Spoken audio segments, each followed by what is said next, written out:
Assalamu alaikum class 6 students. I hope you all are fine. In first and second assignment work, we have completed our first chapter, The Wolf Children 1. Now today we are going to start our second chapter, The Wolf Children 2. Second chapter start करने से पहले the wolf children 1 जो हमने already पढ़ लिया है उसका एक छोटा सा इंट्रोडक्शन मैं आपको यहाँ पर दे देती हूँ ताकि आपको स्टोरी रिमाइंड हो जाए और आपको पूरी स्टोरी अच्छी तरह से समझ आ जाए। ठीक है, वुल्फ चिल्ड्रन 1 में क्या हुआ था कि कुछ लोग जाते हैं एक जंगल में ये देखने के लिए कि जो गांव में अजीब अजीब बातें मशहूर हो गई हैं कि इस जंगल में कुछ बलाएं रहती हैं, क्या वो बात सही है। जब वो वहाँ पर जाते हैं तो वहाँ पे उनके साथ उन लोगों को जो वहाँ पर लेके जाते हैं उनका नाम है मिस्टर सिंह। मिस्टर सिंह और बाकी लोग वहाँ पर वेट करते हैं और उन्हें वाकई में वहाँ पर कुछ ऐसी चीज़ें नज़र आती हैं जो कि इस बात को साबित करती हैं कि वाकई में वो बात सही थी। यानी कि वहाँ पर उनको दो बच्चे ऐसे नज़र आते हैं जो कि ना तो एनिमल्स लग रहे होते हैं और ना ही ह्यूमन बींग्स लग रहे होते हैं, यानी ना कि वो इंसान लग रहे होते हैं। तो मिस्टर सिंह जो हैं उन्हें ये समझ आ जाता है कि ये इंसान के बच्चे हैं जो कि यहाँ पर किसी तरह से आ गए हैं और ये अपनी ज़िंदगी यहाँ पर सारी ज़िंदगी इस जंगल में नहीं गुजार सकते हैं। तो वो अगेन दोबारा से कुछ लोगों के साथ आते हैं और उन दो बच्चों के पास ताकि उनको किसी महफूज मुकाम पर लेके जा सकें। ठीक है, now the wolf children 2 page number 98। यहाँ से हम अपना सेकंड चैप्टर स्टार्ट कर रहे हैं। तो जब मिस्टर सिंह उन दो बच्चों के पास पहुँचते हैं तो उन्हें अपने एक ऑर्फनेज में लेकर आते हैं जो कि मिस्टर सिंह और उनकी बीवी दोनों मिलकर चला रहे होते हैं। और ये 4 नवंबर का दिन था जब वो उन बच्चों को उस ऑर्फनेज में लेकर आए। और जब वो लेकर आए तो मिसिस सिंह ने बहुत ज़्यादा वो हैरान हुई, उन्हें अपनी आंखों पर यकीन नहीं आ रहा था कि वाकई में कोई बच्चे ऐसे हो सकते हैं जो कि बिल्कुल भेड़िए की तरह दिखाई दे रहे थे, क्योंकि उनकी स्किन जो थी वो इतनी ज़्यादा रफ़ हो चुकी थी। और वो लोग जो दोनों बच्चे थे वो चलने के लिए अपने घुटनों का, अपनी कोहनियों का इस्तेमाल करते थे, वो पैरों से नहीं चलते थे वो बच्चे ना। तो बिल्कुल एनिमल्स की तरह वो बिहेव करते थे। जब उन्होंने उस बच्चों को दूध दिया तो उन्होंने उससे जिस तरह से एनिमल ज़ुबान से चाट कर पीते हैं ना, इसी तरह से उन बच्चों ने वो दूध पिया। और जब कोई इनको उनके पास आने की कोशिश करता तो वो बच्चे उन पर गुर्राते और उनको बाइट करने की कोशिश करते थे। वो दोनों गर्ल्स थीं। एक गर्ल का नाम उन्होंने रखा कमाला और दूसरी गर्ल का नाम उन्होंने रखा अमाला। ठीक है, कमाला का मतलब है लोटस फ्लावर। लोटस फ्लावर कवल के फूल को कहते हैं और अमाला का मीन्स था ब्राइट येलो फ्लावर, यानी जो खिला हुआ जर्द रंग का फूल होता है ना, उसका मतलब है अमाला का मतलब है। ठीक है, फिर उन दोनों ने उनका नाम रखा और फिर वो जो मिसिस सिंह थी उन्होंने ये गेस किया कि जो कमाला है वो 8 साल की है और अमाला जो है वो उससे छोटी है। मिस्टर सिंह और मिसिस सिंह ने ये डिसाइड किया कि इन दोनों बच्चों की ऑर्फनेज में जो आमद है, जो यहाँ पर ये लोग बच्चे आए हैं, इनको हम सीक्रेट रखेंगे ताकि लोग ज़्यादा इनके बारे में कोई अजीब व गरीब बातें ना करें। ठीक है, तो उन्हें ये पता था कि इनको इंसानों की तरह बिहेव करना इनका ये बहुत मुश्किल है, लेकिन कुछ टाइम ज़रूर लगेगा और लेकिन फिर ये बच्चे सीख जाएंगे आहिस्ता आहिस्ता। और जब उन बच्चों को उन्होंने पहला बाथ दिया, यानी पहला दफ़ा जब उन बच्चों को नहलाया, तो पूरा जो ऑर्फनेज था वो उनकी चीखों से गूंज गया। और जल्दी ही उन बच्चों के जो बारे में उन्होंने सीक्रेट रखने का सोचा था वो बात हो नहीं सकी और जल्दी ही पूरे शहर में ये बात फैल गई कि इस तरह से दो बच्चियां ऑर्फनेज में लाई गई हैं। तो उन्होंने सोचा कि इनको पहली जो चीज़ सिखानी है वो ये सिखानी है कि ये लोग एनिमल्स नहीं हैं, ये इंसान है और इन्हें इंसानों की तरह ही बिहेव करना है।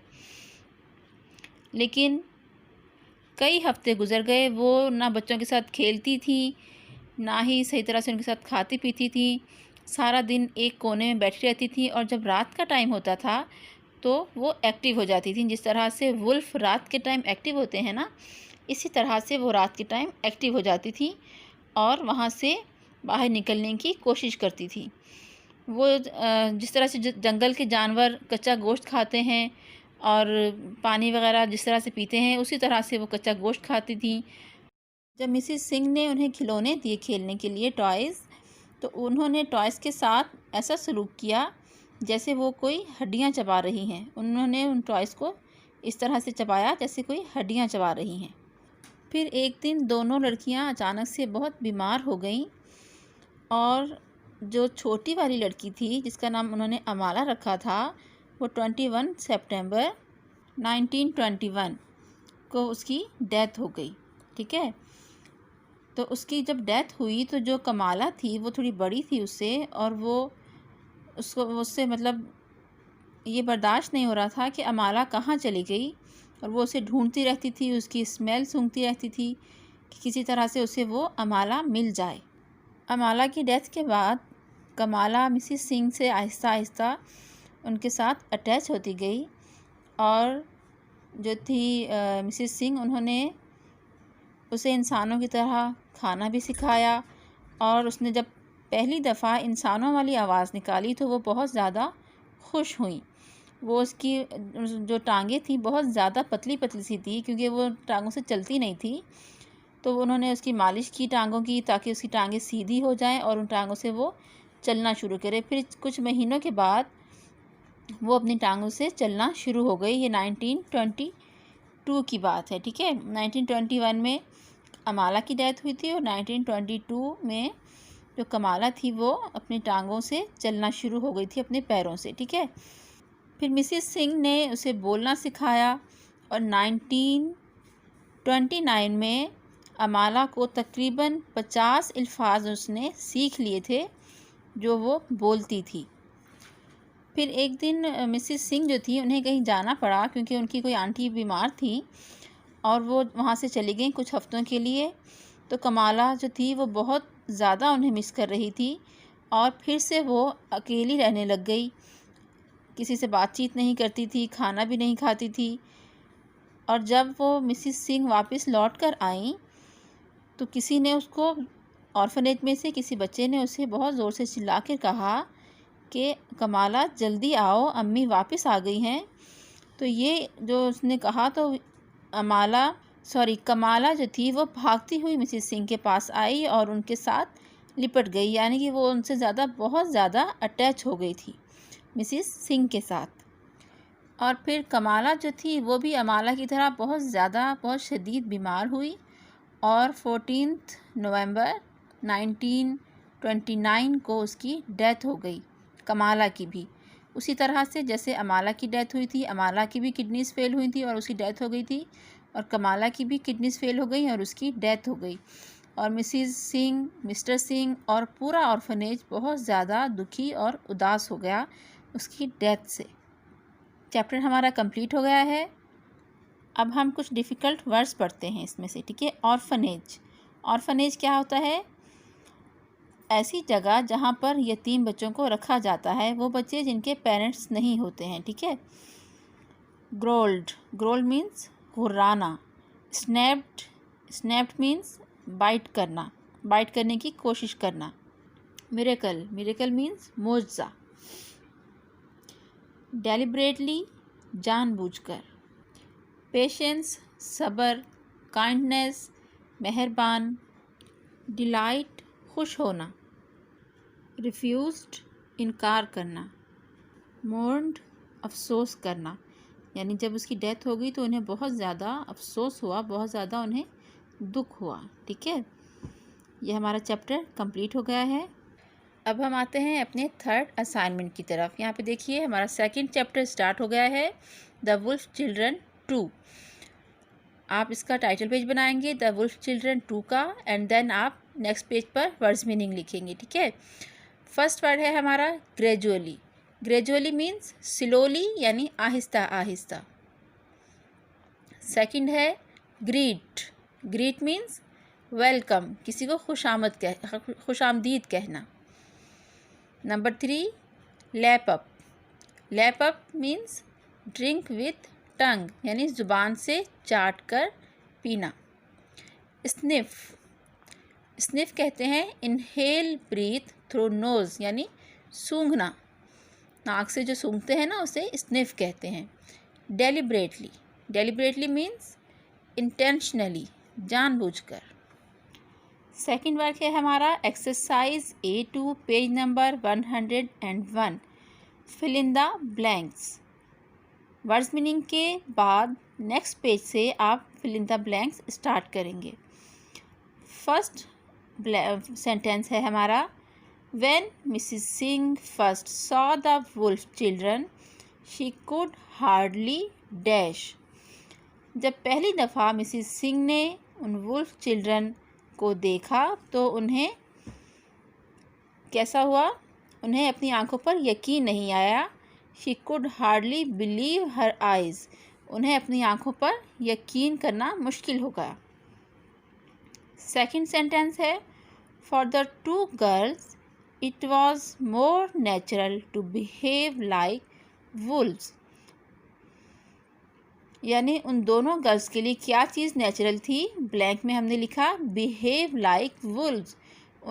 उनके लिए ये चीज़ नेचुरल थी कि वो वुल्व्स की तरह बिहेव करें, क्योंकि वो सारी ज़िंदगी एक जंगल में गुजार कर आई थी। ठीक है। Number 3 Kamala's legs were massaged so that she could stand. Kamala की जो लेग्स थी, जो टांगे थी, उनका मसाज किया जाता था ताकि वो खड़ी हो जाए, अपराइट यानी सीधी खड़ी हो जाए। Number 4 when Mrs Singh left the orphanage, जब मिसिस सिंह ने ऑर्फनेज छोड़ के कहीं गई थी, जब उनकी आंटी बीमार हुई थी तो वो ऑर्फनेज छोड़ के उनके पास गई थी। Kamala went back to her old ways, Kamala जो थी अपने पुराने तरीके पर वापस आ गई थी। ब्लैंक में हमने क्या लिखा है, हर ओल्ड वेज, अपने पुराने तरीके पर वापस आ गई थी, यानी उसने खाना पीना छोड़ दिया था, बहुत अकेला रहने लग गई थी। तो ये हमारी fill in the blanks complete हो गई है। यहाँ पर 4 सेंटेंसेस है, इसे आप नीट एंड क्लीन कॉपी में नोट डाउन कीजिए। ठीक है। Now our third work is exercise A3 page number 101, reference to context. इसमें आपको एक सेंटेंस दिया गया है और उसी सेंटेंस में से आपको से कुछ 2 क्वेश्चन पूछे गए हैं जिसका आप आंसर देंगी। ठीक है। यहाँ पे सेंटेंस है this was far more difficult than Mrs Singh has imagined. ये ज़्यादा मुश्किल था जितना कि मिसिस सिंह ने सोचा था। ये सेंटेंस इस बुक में से लिया गया है। ऑन पेज नंबर 98 यहाँ पे देखिए, यहाँ से ये लाइन ली गई है this was far more difficult than Mrs Singh had imagined. इससे पहले क्या लाइन है, the first lesson that Amala and Kamala had to learn was that they were not wolves. Amala और कमाला को सबसे पहले ये सीखना होगा कि वो वुल्व्स नहीं है, यानी कि वो भेड़िया नहीं हैं, और ये बहुत मुश्किल काम था जितना कि मिसिस सिंह ने सोचा था। ठीक है। अब यहाँ पर क्वेश्चन नंबर 1 दिया है व्हाट वाज दिस डिफ़िकल्टी, कि क्या डिफ़िकल्टी थी। यहाँ पर जो डिफ़िकल्ट उन्होंने यूज़ किया है वर्ड कि ये बहुत ज़्यादा डिफ़िकल्ट था, तो क्या डिफ़िकल्टी थी। Answer is the difficulty was to teach the wolf children to act like human being. Difficulty ये थी कि उन वुल्फ चिल्ड्रन को ये सिखाना कि वो इंसानों की तरह से बिहेव करें। ये बहुत ज़्यादा मुश्किल काम था मिसिस सिंह के लिए, उन्हें एनिमल्स के बिहेवियर से निकालकर इंसानों के बिहेवियर में लाना। Question number 2 how did the sings overcome this difficulty. Sings यहाँ पर मिस्टर और मिसिस सिंह दोनों को कहा गया है कि कैसे दोनों ओवरकम यानी बाहर आए, कैसे इस डिफ़िकल्टी से बाहर आए। Answer is the sings overcome this difficulty with patience and love. Mister और मिसिस सिंह जो थे वो इस डिफ़िकल्टी से बहुत सब्र और बर्दाश्त के साथ और मोहब्बत के साथ इस डिफ़िकल्टी से बाहर आए। तो ये हमारी थर्ड असाइनमेंट कंप्लीट हो गई है। I hope you all understood.